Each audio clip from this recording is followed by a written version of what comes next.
ప్రేమను ఏమని వర్ణించగలను నా యేసయ్యా. మధురమైన నీదు ప్రేమను ఏమని వర్ణించగలను నా యేసయ్యా. శాశ్వతమైనది బహుశ్రేష్టమైనది, శాశ్వతమైనది బహుశ్రేష్టమైనది, ప్రియులు చూపు ప్రేమ కన్న ప్రియమైనది, ప్రియులు చూపు ప్రేమ కన్న ప్రియమైనది. మధురమైన నీదు ప్రేమను ఏమని వర్ణించగలను నా యేసయ్యా. మధురమైన నీదు ప్రేమను ఏమని వర్ణించగలను నా యేసయ్యా.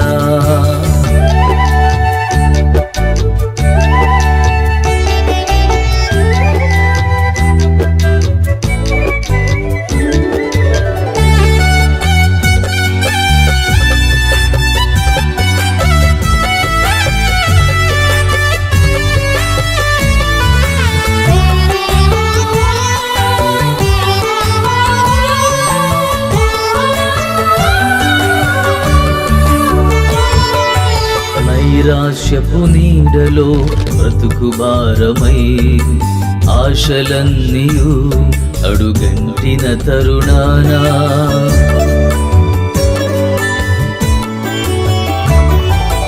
నైరాశ్యపు నీడలో బ్రతుకు భారమై ఆశలన్నీయు అడుగంటిన తరుణానా, నిర్బంధము లేకయే నిన్ను సేవించుటకు, నిర్బంధము లేకయే నిన్ను సేవించుటకు, నిరీక్షణాధారమైన నా యేసయ్యా, నిరీక్షణాధారమైన నా యేసయ్యా.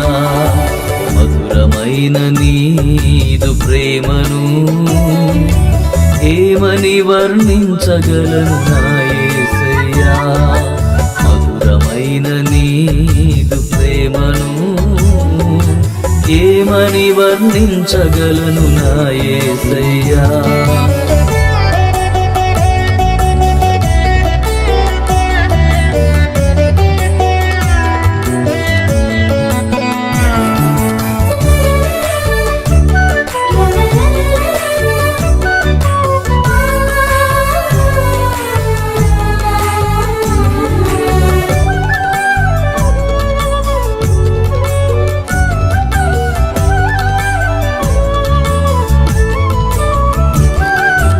వాగ్దానపు నీడలో నన్ను భద్రపరచి, స్తుతినే నా నోట నుంచి స్తోత్ర నిధిగా మార్చి,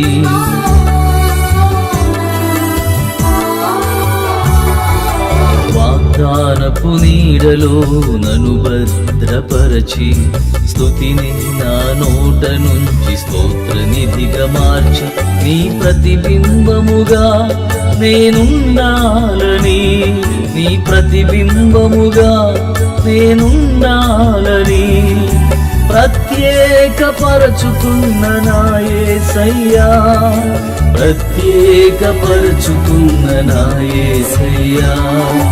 మధురమైన నీదు ప్రేమను ఏమని వర్ణించగలను నా యేసయ్యా.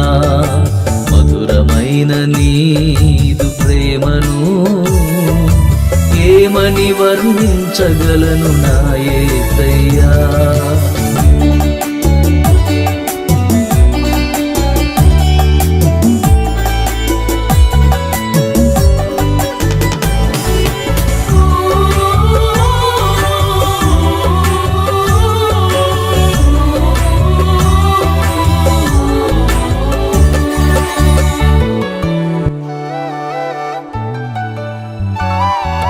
నేనెరుగని త్రోవలో నన్ను నడిపించి, నిత్యుడ నీ కొరకై సాధనముగా మలచి,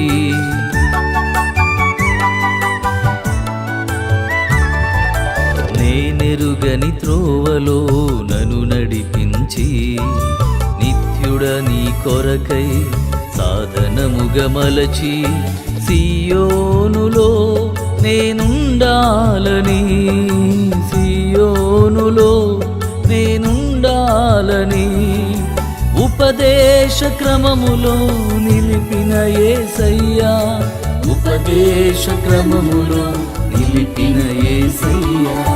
మధురమైన నీదు ప్రేమను ఏమని వర్ణించగలను నా యేసయ్యా, మధురమైన నీదు ప్రేమను ఏమని వర్ణించగలను నా యేసయ్యా.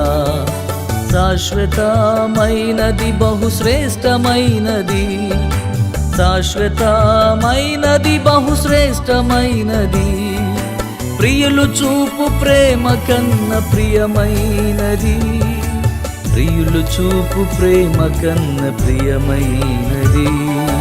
మధురమైన నీదు ప్రేమను ఏమని వర్ణించగలను నా యేసయ్యా, మధురమైన నీదు ప్రేమను ఏమని వర్ణించగలను నా యేసయ్యా, ఏమని వర్ణించగలను నా యేసయ్యా, ఏమని వర్ణించగలను నా యేసయ్యా.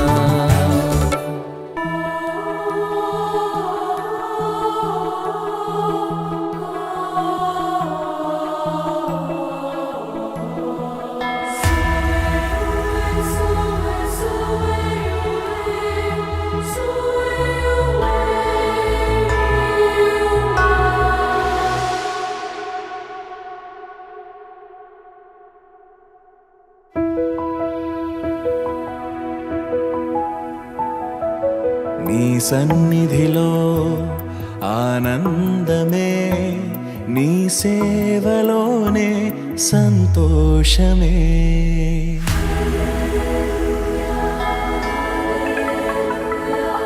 నీ సన్నిధిలో ఆనందమే, నీ సేవలోనే సంతోషమే. స్తుతులందుకో స్తోత్రార్హుడా, 10,000లలో అతి సుందరుడా. కరుణించుమా కరుణామయా, మహిమా ఘనత నీకే దేవా. నీ సన్నిధిలో ఆనందమే, నీ సేవలోనే సంతోషమే.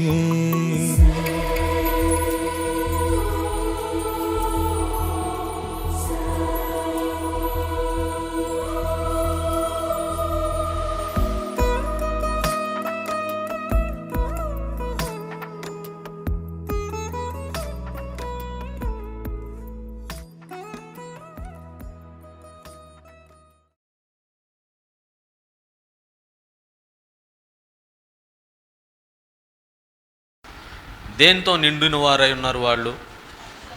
అది ప్రాముఖ్యమైన సబ్జెక్ట్. పరిశుద్ధాత్మ చేత వారు నిండిన వారై, నిండిన వారై, నిండిన వారై, నిండిన వారై, నిండిన వారై. అర్థమైందా? ఇది చాలా ప్రాముఖ్యమైన విషయం. మీకు 4 పాయింట్లు చెప్తా, జాగ్రత్తగా వినండి. నిండిన వారై అనే మాట చాలామంది జీవితాల్లో కూడా మరి కుళ్ళు, కుశుద్ధం, అసూయ, ద్వేషం, కలహం ఇవన్నీ నిండి ఉంటాయి.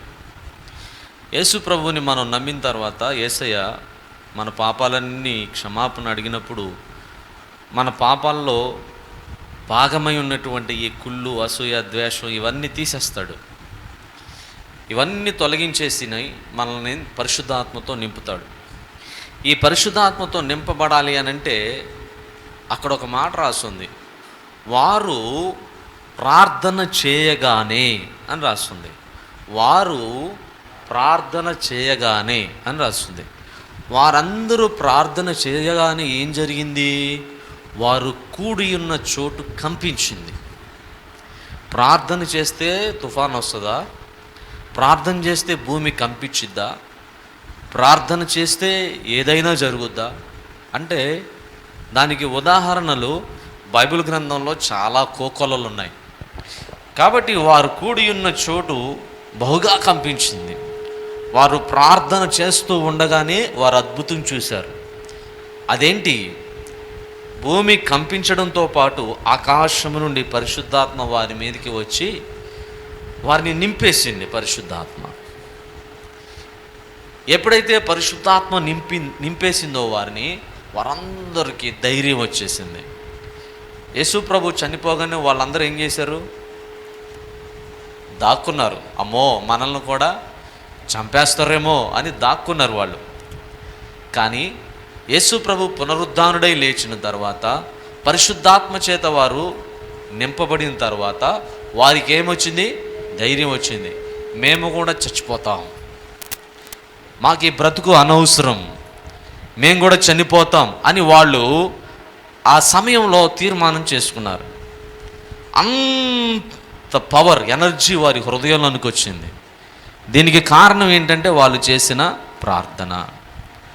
చూడండి, యేసు ప్రభు పునరుద్ధానుడై లేచిన తర్వాత వారు చేసిన ప్రార్థన, పునరుద్ధానుడు కాకముందు చేసిన ప్రార్థనకి తేడా ఉంది. అంతకుముందు వారు అవిశ్వాసంతో ప్రార్థన చేశారు. ఎంత అవిశ్వాసం అంటే దెయ్యాన్ని కూడా వెళ్ళగొట్టలేనంత అవిశ్వాసంతో వాళ్ళు ప్రార్థన చేశారు. కానీ ఇప్పుడు ఎలాంటి ప్రార్థన చేస్తున్నారు? వాళ్ళు ప్రార్థన చేస్తుంటే భూమి కంపించేసింది, చెరసాల పునాదులు కదిలిపోయినాయి. అటువంటి గొప్ప ప్రార్థన చేస్తున్నారు. ఆ ప్రార్థన వారు చేస్తూ ఉండగానే పరిశుద్ధాత్మ చేత నింపబడ్డారు. హల్లెలూయా, హల్లెలూయా. మనం కూడా చేయాలి ప్రార్థన. ఎలాంటి ప్రార్థన చేయాలంటే ప్రతిరోజు పరిశుద్ధాత్మ చేత నింపబడే ప్రార్థన చేయాలి. ఈరోజు ప్రార్థన చేసావా? చేశానండి అంటే చేశాను అని చెప్పుకునే దానికి ప్రార్థన కాదు, కానీ నువ్వు పరిశుద్ధాత్మతో నింపబడే ప్రార్థన చేయాలి. చాలామంది ప్రార్థన చేస్తారు, ప్రార్థనకి మోకరిస్తే ఒక గంట టైం పెట్టుకున్నప్పుడు ఆ గంటలో ఒక 5 నిమిషాలు ప్రార్థన చేస్తే మిగతా 55 నిమిషాలు నిద్రపోకూడదు. నువ్వు గంట సేపు చేసేటువంటి ప్రార్థనకి మీ ఇంట్లో ఏం రావాలంటే భూకంపం రావాలి. నీ ఇంట్లో వచ్చే భూకంపానికి ఏమవ్వాలి? సాతాను గాడికి గడగడలు ఆడిపోవాలి. భూకంపం వస్తే అబ్బా భలే వస్తుంది అని ఎవరైనా అనుకుంటారా? ఎక్కడైనా భూమి కంపించింది, భూకంపం వచ్చిందంటే జనాలు గడగడలు ఆడిపోతారు, బయటకు పరిగెట్టుకొచ్చేస్తారు కదండి. అలాగే నీ ఇంట్లో భూకంపం వస్తుంది అని అంటే సాతాను గాడికి ఏం పుట్టాలి? దడ పుట్టాలి. వాడి హృదయంలో వాడి సమూహానికి దడ పుట్టి ఆ స్థలానికి రాకుండా ఉండేలాగన నీవు ప్రార్థన చేయగలగాలి. హల్లెలూయా. కాబట్టి నీవు ప్రార్థన చేస్తున్నావు అనంటే ఊరికినే చేయడం కాదు, కానీ పరిశుద్ధాత్మతో నింపబడే ప్రార్థన చేయాలి. ఎప్పుడైతే పరిశుద్ధాత్మ పూర్ణులమై మనం శక్తి చేత నింపబడతామో, మనం శక్తి చేత నింపబడినటువంటి ఈ ప్రార్థన ద్వారా మనకి ధైర్యం వచ్చేస్తుంది, నిబ్బరం వచ్చేస్తుంది. అప్పటి వరకు మన సమస్యలు మనుషులకు చెప్పుకున్నాం, కానీ ఇక మనుషులకు చెప్పుకోవాల్సిన అవసరం లేదు.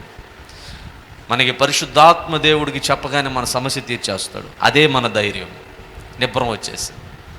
కాబట్టి మనం దేంతో నింపబడి ఉండాలి? పరిశుద్ధాత్మతో నింపబడి ఉండాలి.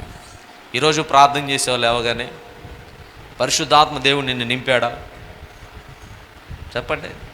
పరిశుద్ధాత్మ దేవుడు నింపబడే ప్రార్థన మనం చేయాలి. చాలామందికి ఏం కోరుకుంటారంటే పొద్దున్నే లేవగానే గంట సేపు ప్రార్థన చేయాలి, 2 గంటలు చేయాలి, 3 గంటలు చేయాలి. ఇలా ఎంతసేపు చేయాలో వాళ్ళకే తెలియదు. ఎన్ని గంటలైనా చేస్తూ ఉంటారు. అయితే ఎన్ని గంటలు చేసినా సరే నువ్వు పావు గంట చేయి, అరగంట చేయి, గంట చేయి, 2 గంటలు చేయి, 3 గంటలు చేయి, అది నీ ఆత్మీయ నడిపింపు. అయితే నువ్వు పరిశుద్ధాత్మతో నింపబడ్డావా లేదా? ఇది ప్రాముఖ్యం. హల్లెలూయా. దేవుని యొక్క వాక్యాన్ని మీరు గమనించినట్లయితే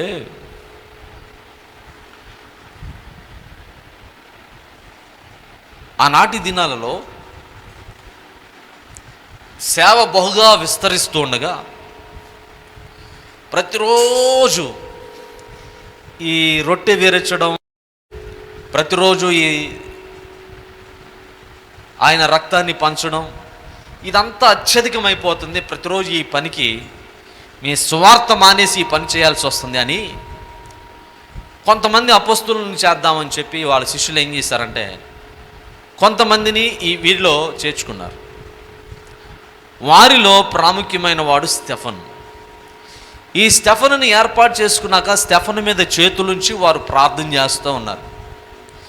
ఈ ప్రార్థన చేసిన తర్వాత ఈ స్టెఫను కూడా ఏం చేస్తున్నాడనంటే దేవుని యొక్క వాక్యాన్ని చక్కగా బోధిస్తున్నాడు అనేకులకి. జాగ్రత్తగా వినండి. స్టెఫను కూడా దేవుని వాక్యాన్ని బోధిస్తూ బోధిస్తూ బోధిస్తూ ఉన్నాడు. ఎవడైనా రోగి వస్తే యేసు నామములో స్వస్థత కలుగును గాక అనగానే స్వస్థత వస్తుంది. యేసు నామములో దయ్యం వెళ్ళిపో అంటే పోతుంది. మహత్కార్యాలు, అద్భుత కార్యాలు, గొప్ప కార్యాలు, సూచక్రియలు చేసేస్తున్నాడు ఈ స్టెఫను ఇంత గొప్ప కార్యాలు చేయడానికి కారణం ఏంటి అని అంటే నేను దేవుని కృపతోను ఆయన బలముతోను నిండిన వాడను అంటాడు. హల్లెలూయా, హల్లెలూయా.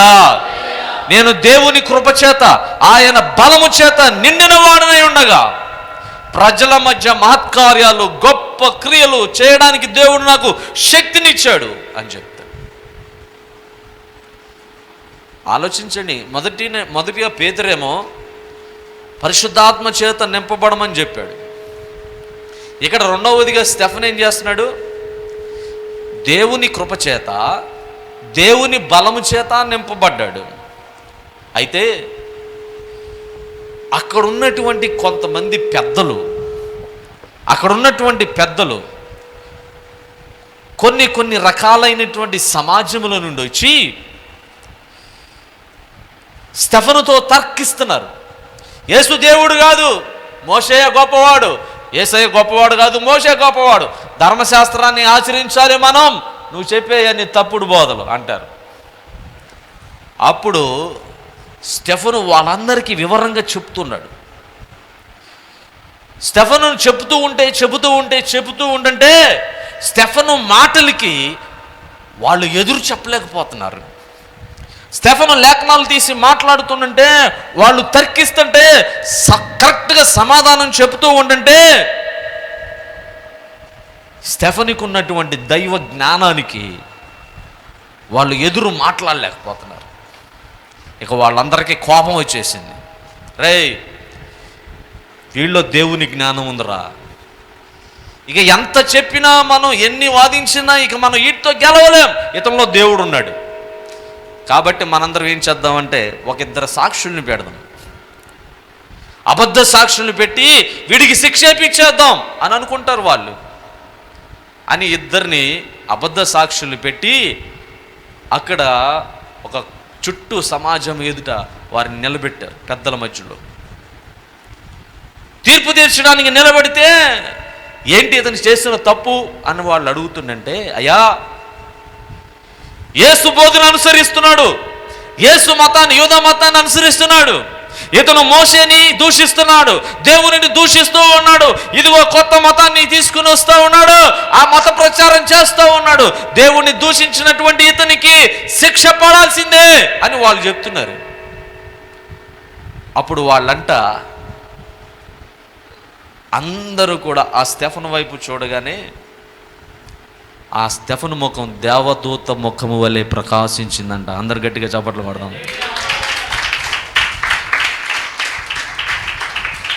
దీనికన్నా కొట్టకుండా ఉన్నా బాగుండేది.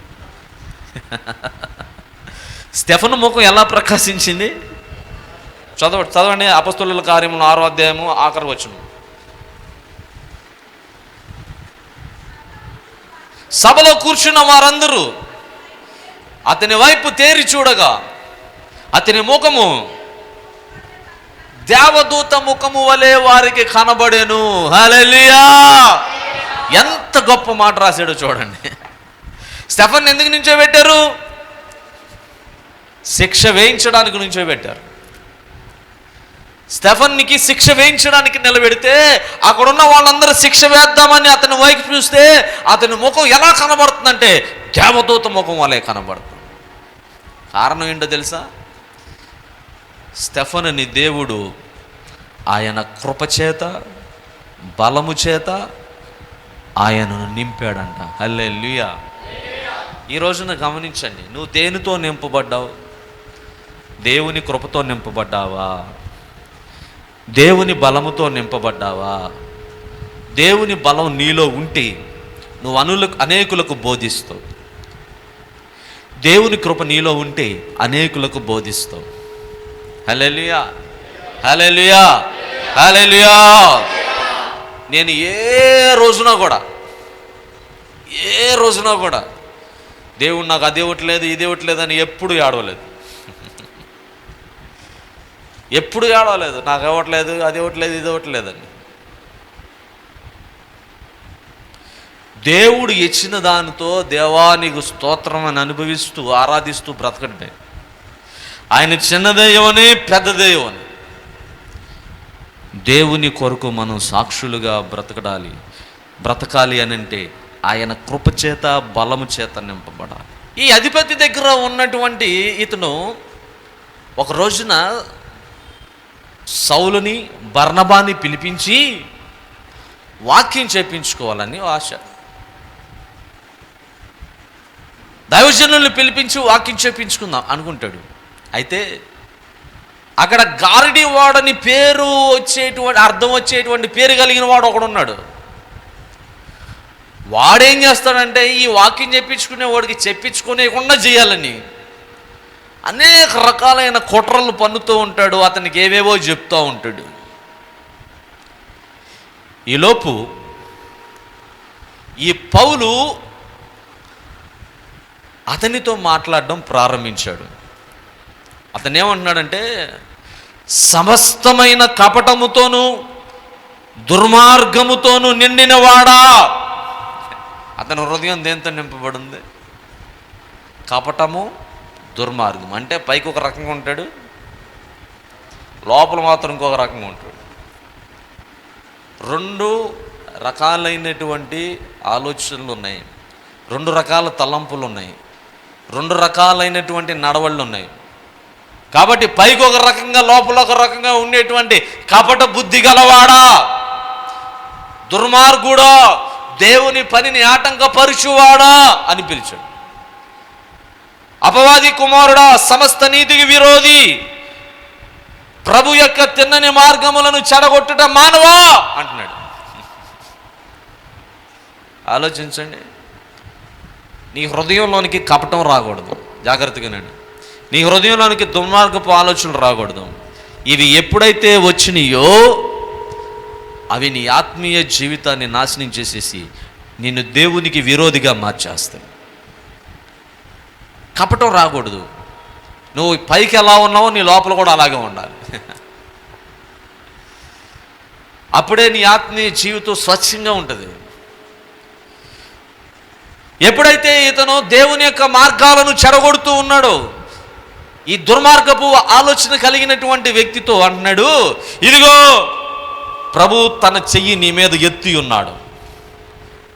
దేవుని యొక్క మార్గాలను చెరిపేవాడా, దేవునిని నమ్ముకోనీయకుండా అనేకులను పాడు చేస్తున్నవాడా, నువ్వు చర్చికి వచ్చి అనేకుల జీవితాలను నాశనం చేస్తున్నవాడా, ప్రభు నీ మీద చెయ్యి ఎత్తి ఉన్నాడు.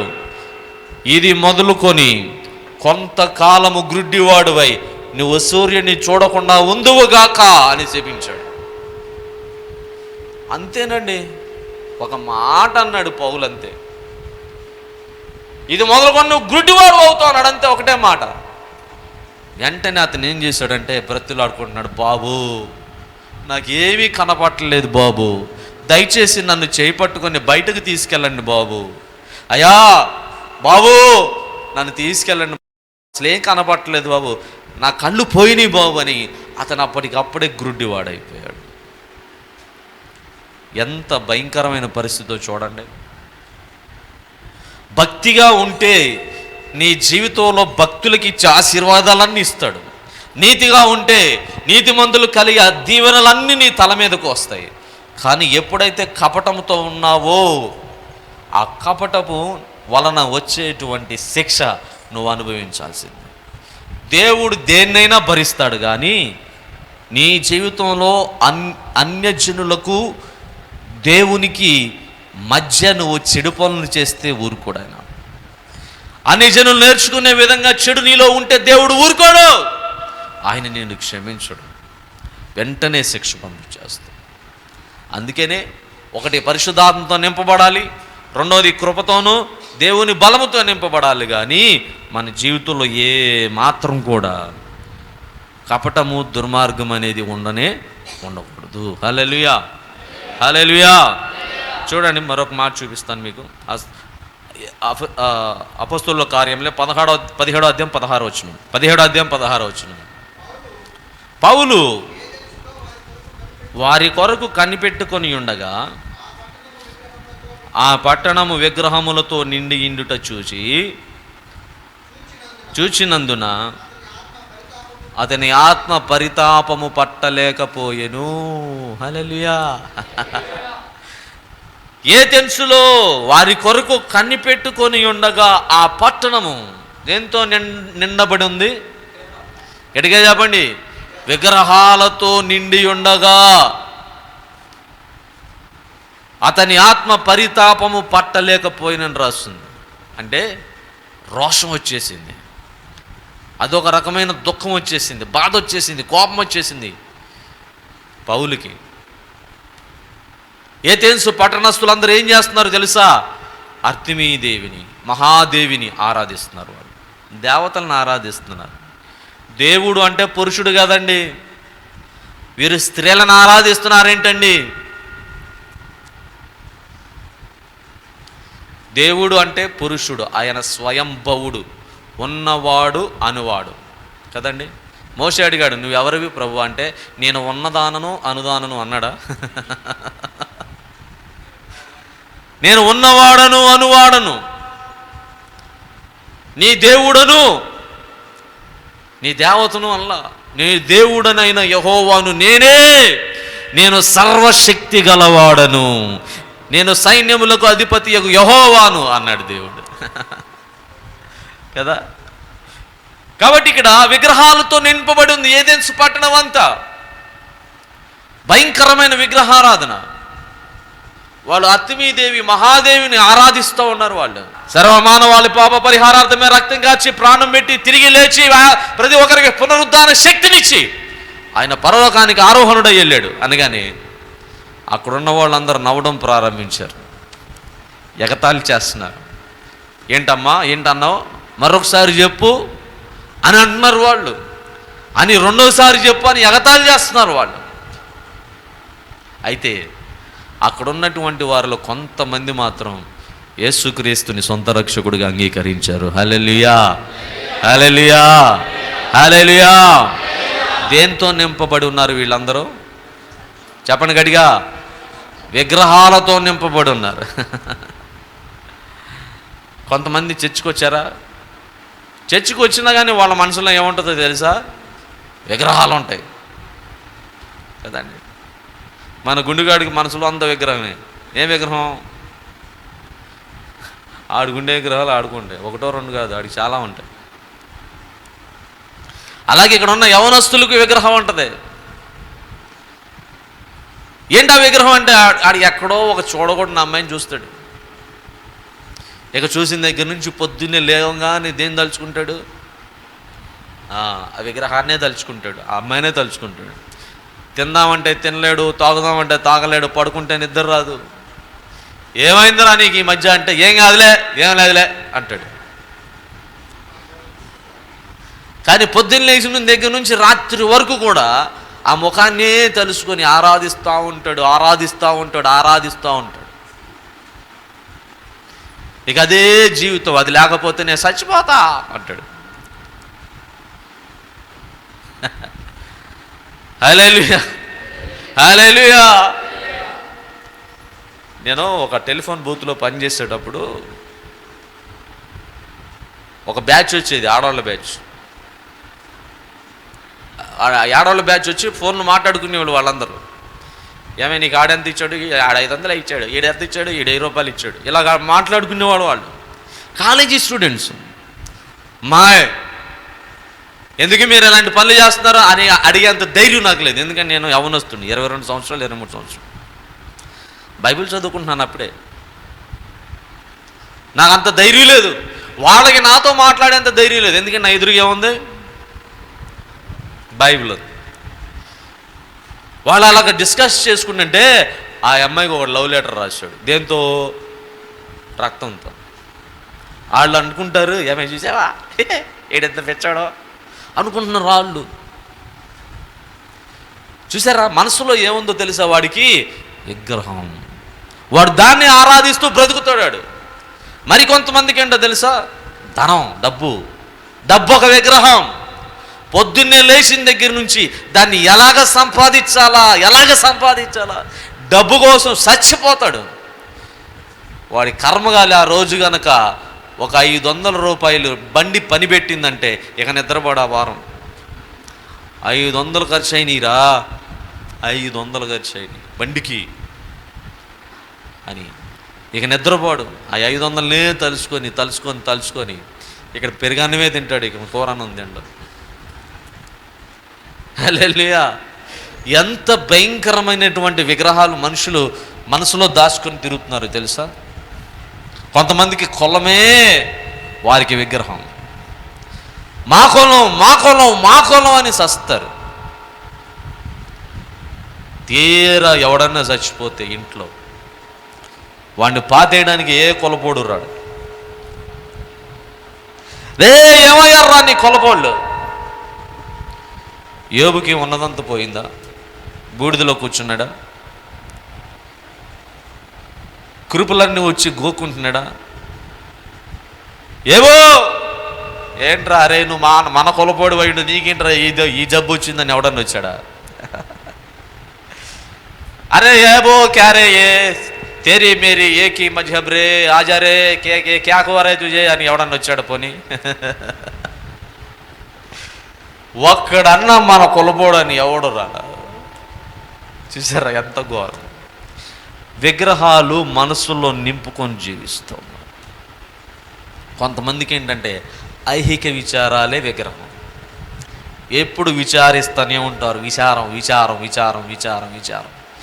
బాధపడతానే ఉంటారు, ఏడుస్తూనే ఉంటారు, దుఃఖపడతానే ఉంటారు, ఇంకా ఏదో. దేవుడు ఎంత ఇచ్చినా వాళ్ళ మనసులో ఆ ఐహిక విచారాలు పోవు. దేవుడు ఒక అమ్మాయిని మహారాణిని చేశాడంట. ఈ మహారాణి గారు చప్పట్లు కొడితే ఏమొస్తాయి? అండి ఏది కావాలంటే అది వస్తుంది. కానీ ఎప్పుడు చూసినా ఈ మహారాణి గారు ఏడుస్తూ ఉంటుంది. ఎందుకని? ఐహిక విచారాలు మనసులో, ఐహిక విచారాలు. తనకంటే అందంగా ఎవరన్నా కనపడ్డారు అనుకో, అదొక విచారం.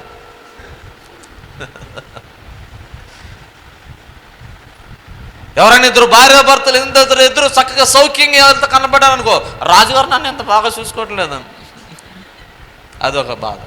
ఐహిక విచారాలు. ఈ విచారాలన్నీ మనసులో పెట్టుకున్నది. అమ్మా నువ్వు మహారాణివే అయితే ఏంటి? అది చూడు ఒకసారి, తిండి లేక ఎంతమంది చేస్తున్నారు, పరిస్థితులు బాగా ఎంతోమంది అల్లాడుతున్నారు, పనులు లేక ఎంతమంది అల్లాడుతున్నారు. దేవుడు నేను మహారాణిని చేశాడు, బంగారపు సింహాసనం మీద కూర్చోబెట్టాడు. అవన్నీ నాకు తెలవదు. విచారం పోదు మనసులో, అదొక విగ్రహం అండి. కొంతమందికి ఊళ్ళో వాళ్ళందరి సమస్యలు తెలుసుకొని ఈ మనిషి బాధపడతా ఉంటుంది. అమ్మో ఆమె కట్టగా అయిపోయిందంట, అయ్యో ఇడిగెట్టు అయిపోయిందంట, అయ్యో. ఇట్లాగా మనసులో ఊళ్ళో వాళ్ళందరి విషయాలు తెలుసుకొని బాధపడతామో అదొక విగ్రహం. రకరకాల విగ్రహాలతో నింపబడిపోయి మనుషులు జీవిస్తూ ఉన్నారు. ఎవరికైనా కొంచెం చిన్న రోగం వచ్చిందనుకో, నేను పొరపాటున అడగలేదనుకో, చూసావా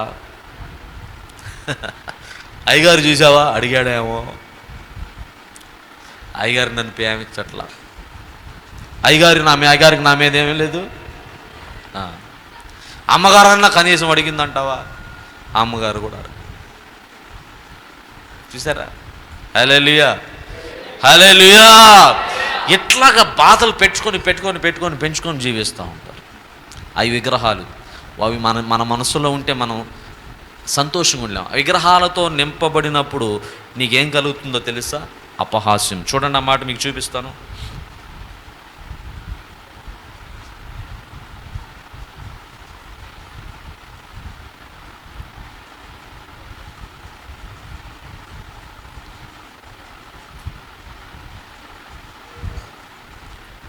చూడండి, అపోస్తలుల కార్యములు 17వ అధ్యాయము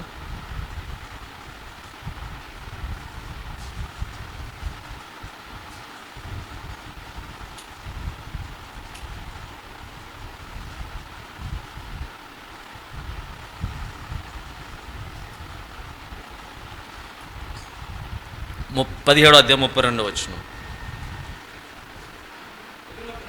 మృతుల పునరుద్ధానమును గూర్చి వారు వినినప్పుడు కొందరు అపహాస్యము చేసిరి, మరి కొందరు దీనిని గూర్చి నీవు చెప్పినది ఇంకొకసారి విందుమని చెప్పిరి. అలాగుండగా పౌలు వారి మధ్య నుండి వెళ్ళిపోయిన. అయితే కొందరు మనుషులు అతనిని హత్తుకొని విశ్వసించిరి. వారిలో చదవండిరా, ఇది చదవండి చూద్దాం.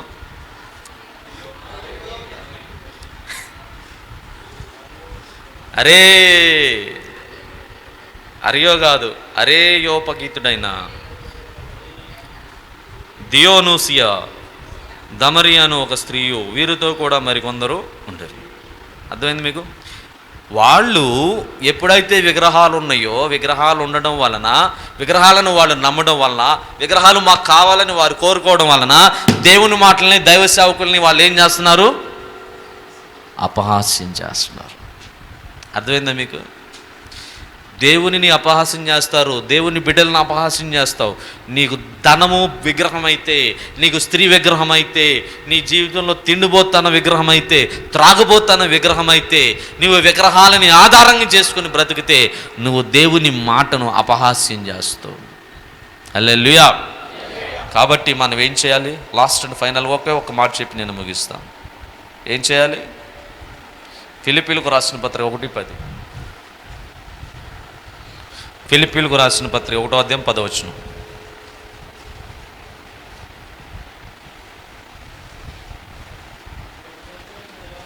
ఇందువలన దేవునికి మహిమయు స్తోత్రమును కలుగునట్లు మీరు యేసుక్రీస్తు వలననైనా నీతి ఫలములతో నిండుకొనిన వారై. క్రీస్తు దినమునకు నిష్కపటులు నిర్దోషులు కావాలని ప్రార్థించుచున్నాను. హల్లెలూయా. లాస్ట్ అండ్ ఫైనల్గా ప్రభు చెప్పిన మాట ఏంటంటే, మీరు యేసు క్రీస్తు వలనైన నీతి ఫలముతో నింపబడండి. అర్థమైందా? దేవుని యొక్క నీతి ఫలం మనలో నివసించాలి. యేసు క్రీస్తు వలన కలిగేటువంటి నీతి ఫలం ఏంటంటే, ఆయన మరణించి 3వ దినాన్ని తిరిగి లేచినప్పుడు మనకిచ్చినటువంటి పునరుద్ధాన శక్తి, క్రీస్తు యొక్క శిలువ రక్తం ద్వారా మనుషులకు కలుగుతున్నటువంటి విమోచన. ఈ విమోచన కార్యములను మనం కలిగి మనం ఆత్మీయ జీవితంలో ముందుకు సాగుదాం. ప్రభు ఈ మాటలు దీవించి ఆశీర్వదించునుగాక. ఆమేన్. చెప్పండి. మొదటిది ఏంటిది? పరిశుద్ధాత్మతో నిండిన వారమై. రెండోది ఏంటిది? దేవుని కృపతోనూ బలముతోనూ నిండుకుని వారమై. మూడోది ఏంటిది? మూడోది వారు దేనితో నింపబడ్డారు అమ్మా? మూడోది ఆత్మ కాదు, విగ్రహారాధన. నాలుగోది అది కపటముతోనూ దుర్మార్గముతోనూ నిండిన వారే. నాలుగవది విగ్రహారాధనతో నిండిన వారే. లాస్ట్ అండ్ ఫైనల్గా యేసుక్రీస్తు వలననైన నీతి ఫలముతో నిండుకొనిన వారమై జీవించాలి. ప్రభు మనల్ని దీవించి ఆశీర్వదించును గాక. ఆమేన్. పరిశుద్ధుడా, ప్రేమ గల తండ్రి, ఈరోజు విన్న వాక్యాన్ని బట్టి మీ స్తోత్రం. వాక్యానుసారమైన జీవితం మాకు దయచేయండి. వాక్యపు వెలుగులో మమ్మల్ని స్థిరపరచండి. వాక్యానుసారమైన భక్తులుగా మేము జీవించడానికి సహాయం చేసి నడిపించండి. యేసు నామమున అడుగుచున్నాను తండ్రి. ఆమేన్. మని స్తోత్రాలు. మీ అందరికీ నా వందనాలు. ఏప్రిల్ 17న నాకు పబ్లిక్ ఎగ్జామ్స్ కంప్లీట్ అయిపోయినాయి. నిన్న రిజల్ట్స్ వచ్చినాయి. 416 ర్యాంక్ వచ్చింది. దేవుడు నాకు ఎంతో మంచి ర్యాంక్ ఇచ్చాడు. నాకు మ్యాథ్స్ ఎగ్జామ్ రోజు మ్యాథ్స్ ఎగ్జామ్ కంప్లీట్ అయ్యగానే 103 ఫీవర్ వచ్చింది. నేను మ్యాథ్స్ ఎగ్జామ్ సరిగ్గా రాయలేదు అనుకున్నాను. దేవుడు నాకు మ్యాథ్స్ మంచి మార్కులే ఇచ్చాడు. దేవుడు నాకు ఎంతో మంచి సహాయం చేశాడు. అలాగే నేను రోజు మా నాన్నని, డాడీ నేను ఎగ్జామ్కి వెళ్ళేటప్పుడు 1 అవర్ ప్రేయర్ చేయి డాడీ అని రోజు ప్రేయర్ చేయించుకునేవాడిని. అలాగే ఎగ్జామ్ అప్పుడు కూడా అన్నయ్యతో ప్రార్థన చేయించుకునేవాడిని. దేవుడు నాకు చాలా తోడుగా ఉన్నాడు ఎగ్జామ్ పట్ల. నేను ఎటువంటి భయం లేకుండా ఎగ్జామ్స్ అన్నీ కంప్లీట్ చేశాను. దేవుడు నాకు చేసిన సాయం బట్టి మనందరం మా కుటుంబం బట్టి నా గురించి రేపు నేను 10th polytechnic exam entrance exam రాస్తున్నాను. మీరందరూ దాని గురించి కూడా ప్రార్థన చేయండి. మా కుటుంబం పట్ల ప్రార్థన చేయమని చిన్న సాక్ష్యం దేవుడు దించమని అడుగుతున్నాను.